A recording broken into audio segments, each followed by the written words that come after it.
Alright, time to buckle up because this is going to be a long one. Now, some backstory before I get into the subject of this video, which this box clearly gives away. Back in November, I took delivery of a Pixel 4a 5G that I'm holding upside down here. The reasoning behind that is I wanted to kind of get a phone that I can test 5G with without going whole hog on it and getting like an iPhone 12 or something. So this was my plan because it was on a promo, and once I got this, I had an orphaned Pixel 3a XL that needed a home because I wasn't going to be using it since this was in the house.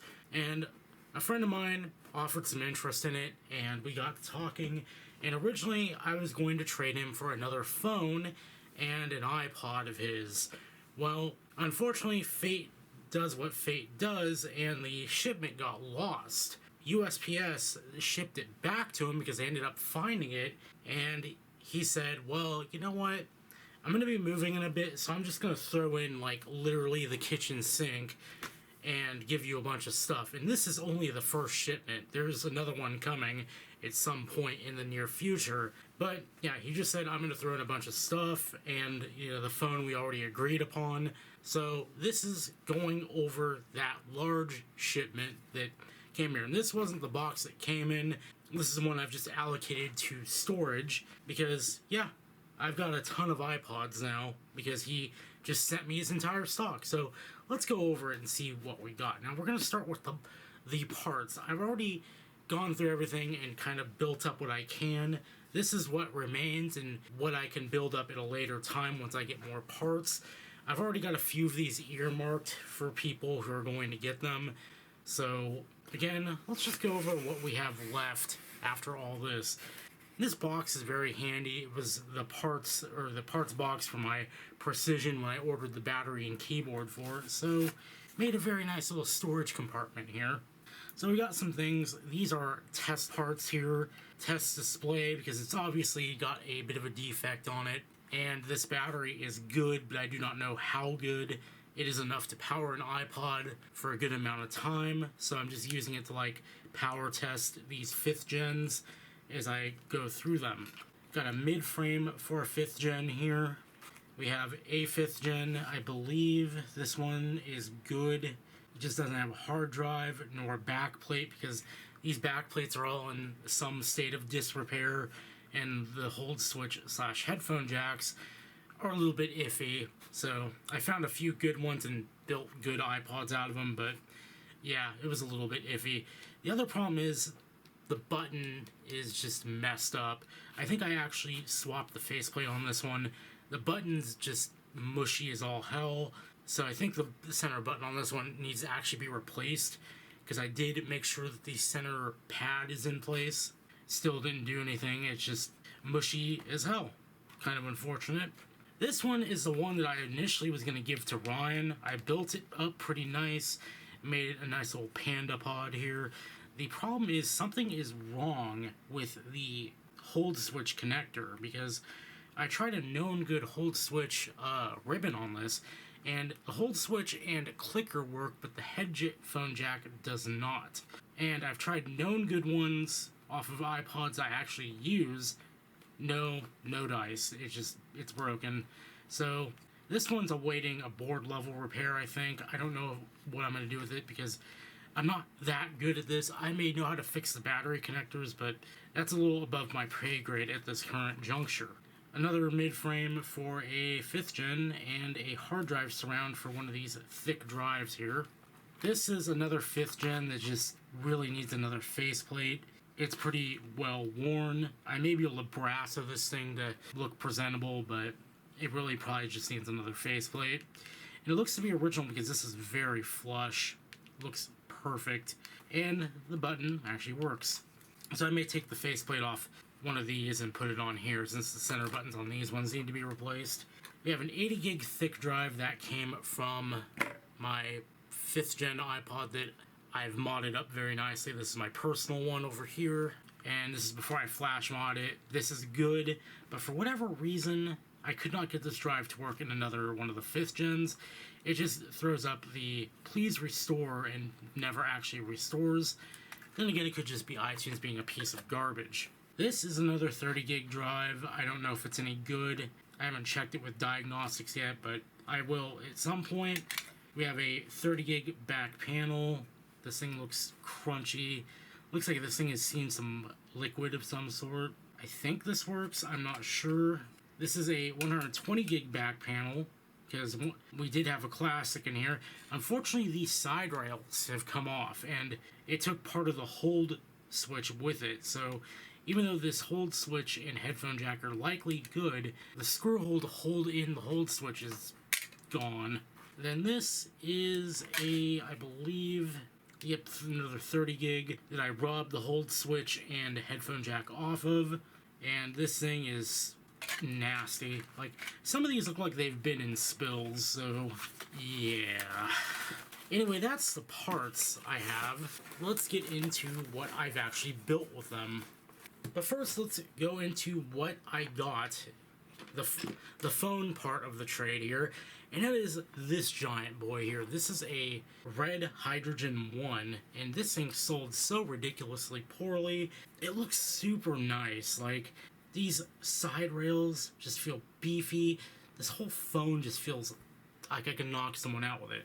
It does work. I did verify that. I did set it up to make sure everything is peachy. And I'm not going to really go into this phone because this is not my phone. Ryan is actually going to be getting this phone, so he can go over it if he wishes on his channel. I don't want to steal his thunder, so he's going to be looking at this, not me. Starting off, I guess we'll start from oldest to newest here. The oldest iPod in the bunch was this 4th gen Photo, and it does actually work. The funny thing was, this thing just didn't have a hard drive. Otherwise, it works perfectly fine. The battery seems to actually hold a perfectly fine charge. I've been using it on and off for 2 days, and the battery is still reading full. The fun thing is, this is still using the original battery, I believe, or one that looks very much like an original battery, because it's got that, like, silver battery with the black outlines and such. You know what I'm talking about. And had the cable wrapped around the logic board, which means either someone did this factory spec or this was never touched. Either way, I threw in a flash card and a IDE to CF adapter, and now this thing is working perfectly fine. And if we go to settings, you see we're running about 120 gigs in here. I actually did steal the, wait a minute, the battery actually went down. I stole the CF card out of my iPod mini for this because I can easily get another one. I don't mind. So for now, I want this thing to work because I do actually want to use this a bit more. My mini has just been gathering dust. So that's one. Let's go up into the 5th gens now. This is my Ipod Tester. This is a 5th gen that actually works, but this thing is just crunchy. The center button does not work. The display has just those faded pixels all across the center, and I just use this to test batteries and hard drives. So it kind of just sits here partially disassembled and not really doing anything other than that. And unfortunately, I think this one is one of the ones just, it's boned. The center button just does not want to work. It requires me to press in real hard, and this is just kind of my tester, unfortunately. I plug it into FireWire to, see if the 5th gen drives work. Yeah, that's really about it for this one. Not really much to see. We have a regular 5th gen with a twist. This one is actually one of the better conditioned ones I have here, and this one is actually going to Ryan as well. Now, why I say it has a twist is because this has a 160 gigabyte drive in it, and that's because Ryan actually had some spare parts, the parts from my old 7th gen after I flash modded it. So he handed them off to me, and I was going to use them for something, but then all these iPods came in, and, well, I said, you know what, I'll just throw the parts you gave me into one of these 5th gens and make it all very nice for you. And I actually threw in a fresh battery from Elite Obsolete, and this thing is good and ready to go. Tested it to make sure the hard drive is all good. Yeah, looks pretty nice. It's ready to go along with the Hydrogen 1 over to Ryan. So now we've got even more 5th gens, like most of the iPods in this lot were 5th gens. So I've got these two here. Now, one of these is mine. One of these is going to my girlfriend because she wants an iPod too. This one, I believe, yep, this one is going to be mine. This is a Thick Boy 5th gen. This belongs to somebody named Zach, because their name is literally engraved on it on the back here. And this actually came to me with all of their music on it and all of their stuff, and I wiped it because nothing on there really interested me. But this is a Thick Boy 5th gen, and because of that, it's actually pretty decently valuable because these have more RAM in them and it can take more songs before finally keeling over and dying. I've been testing the battery on and off, and these either are original batteries or aftermarket. I don't know when they were replaced, but they're both holding really good charges so far, even with hard drives in them spinning along. Really cool. One less thing I need to buy. Nothing was really wrong with these ones. They were just like this in the box, shockingly. And then this one, just nothing. But this one actually looked like it belonged to a Suzuki dealer of some sort, because if I plug it into Windows, the full name of it is Suzuki Service something. So I'm guessing it was like in their shop, playing music and all that wonderful stuff. But this is an 80 gig model, and it's got some slight acrylic cracking down here, but the screen is in perfect condition and the rest of it's in mostly perfect condition, so I'm going to just leave it be. And this one is a 5.5, because if we go back to settings, go to main menu, we have a search option here, which means it's a 5.5, because for whatever reason, Apple limited the search option to the 5.5s.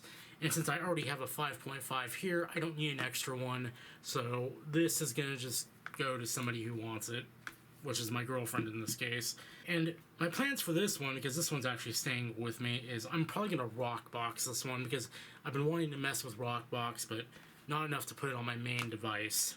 Moving right along here, we've got two iPod Classics. Now, one of these I had already built up, kind of. It was the black 6th gen, and I built it up, I flashed it, put a new battery in it and such.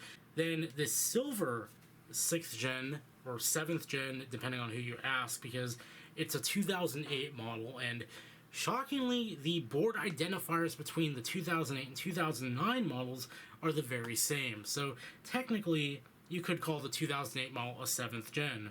Whatever you call it, I'm just going to call them by their years right now. This was a 2008, this was a 2007. So I had the 2007 all modded up nicely, and I was actually using it a fair bit. Then a 2008 rolled in with this lot, and I decided to kind of swap parts to and fro to make myself a better iPod Classic. And what ended up happening was I made a 2008 model with a flash mod, and the battery that came in the 2008 model, and I don't think it was original, but it holds a better charge than the new one I bought for my 6th gen a couple weeks ago. So I stole the battery out of it and put the iFlash into the 7th gen / 2008 model, and that's what this one is. And how we can tell is if we go here, this is running 2.0.1, whereas the Classic stuck at 1.0 or 1.1.2. And unfortunately, let's not break the hard drive, even though it's already kind of broken. The display needs a little bit of help in this one, unfortunately, but it does work.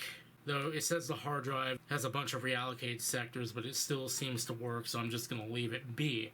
Now, this one does have a hard drive in it, unfortunately. I don't want to flash mod because I don't have infinite amount of money. But yeah, the reason why I wanted the 2008 Model 2 is because the 2008 iPod Classics and above, they have headset controls. So if you get a set of headphones that have a clicker on them, you can use that to control like advanced track or previous track, or if you have an iPhone headset with the volume controls on it, you can control the volume as well.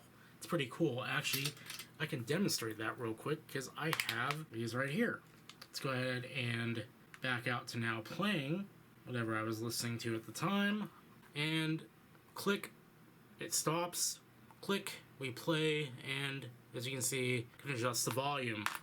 I find that really kind of interesting because I don't believe the iPhone got inline volume controls until the 3GS. I could be wrong though.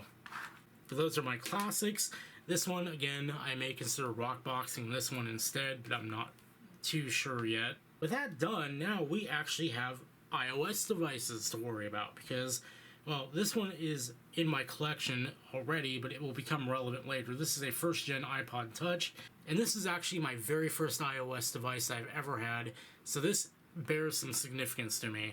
I never had a first-gen iPhone because the timing just wasn't right, and they were so expensive back then because they were like $500 with a contract. So good luck affording that when you're working a minimum wage job. So on the iPhone front, iOS device front, I guess, we have two iPhone 4S's, one of them running iOS 9.2, one of them running 8.4.1, I believe. And I wanted to use these as like iPod Touches on steroids, but the problem is these are 8GB models, so they're not really going to be doing too much storage-wise. So they're kind of just here to be a novelty at this point. They are in mostly perfect condition. I don't see anything really wrong with them. Like, the steel band is in really good shape. Everything looks perfect. And I really do miss my iPhone 4, like, from a while ago. This design is just brings back so many memories. And these things just blew my mind when they came out. The iPhone 4, not the 4S. And I can verify that they're 4S's because we have the band and 4 spots on both sides here, whereas the 4 had the little separator up on the top. And if I look in the settings, there's Siri options, which Siri was only available on the 4S and up. So yeah, pretty cool. Now, the final piece of the motherload, and the thing that I am most excited to get personally is the thing that I just said I never got a chance to get my hands on because it was so expensive. A first generation iPhone. And yes, it actually does work. Unfortunately, the display is a little bit cooked, but you know what? It still works. I can still see everything, and the camera still works. As you can see, I never got to have one of these because, again, too expensive, but I did play with them at the AT&T store and really just swooned over it. Gee, I wonder, does this have full headset controls? It doesn't. Interesting. Let's see. I think I did throw it. Yep, I threw some music on here. No full headset controls, unfortunately, but, you know, what can you do? But yeah, pretty cool. I do want to downgrade this to iOS 1 at some point, but yeah, I did have to get a little violent taking this bottom cover off because it was caked with dust on the inside. The speaker just sounded so bad because of it. So I had to wrench this off and then kind of wash it out and then wrench it back on. So only an 8GB model, but you know what? I've considered picking up a 16GB logic board for this because they are decently cheap and I know how to solder batteries and such, so it wouldn't be that hard to actually replace. So yeah, that's really it for this whole collection. Splay them out for a good family photo here. This was a humongously good lot, and I am very, very happy and thankful for the person who made this all possible. You know who you are if you're watching, and again, my sincerest thanks. And I look forward to getting the next bit because this isn't it. There's gonna be more coming, and it's gonna be even funner than this if you can believe it. So yeah, till next time, hopefully you enjoyed, and I'll see you next time.